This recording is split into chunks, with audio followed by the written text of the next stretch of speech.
Good morning, everyone. Thank you for the opportunity to address you today. The aim of my business research report was to find strategies that fostered organizational resilience through internal learning communication. Now, if we flip over to our notes under key issue number 1, I found that where employee morale was lacking or was low was often due to an internal communication breakdown. Now, what this looked like is employees not being able to give constructive feedback to their managers, not being able to give feedback to their managers, but most importantly, not being able to be transparent in their feedback with their managers. And what this causes is employees to not participate in the company, and they start to withdraw. And this is where we start to see a lack of organizational commitment within the company. Now, if we move to our solutions, I found that managers being able to identify the 3 different types of organizational commitments, that being continuous, effective, and normative, managers can guide employees and grow an organizational culture of effective commitments.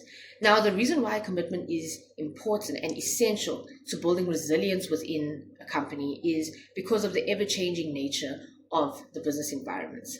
Now, if we move to key issue number 2, where I found that organizations did the due diligence of creating training programs and educational programs to develop employees' communication skills and other soft skills. They didn't do the due diligence of getting feedback from the employees of whether these programs were actually working or not. And a solution I found, the most effective solution I found, was Kirkpatrick's model of training evaluation. Now, this is a 4-tiered process, right?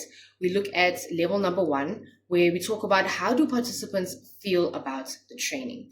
In what ways did participants like the training, and in what ways did they dislike the training, right?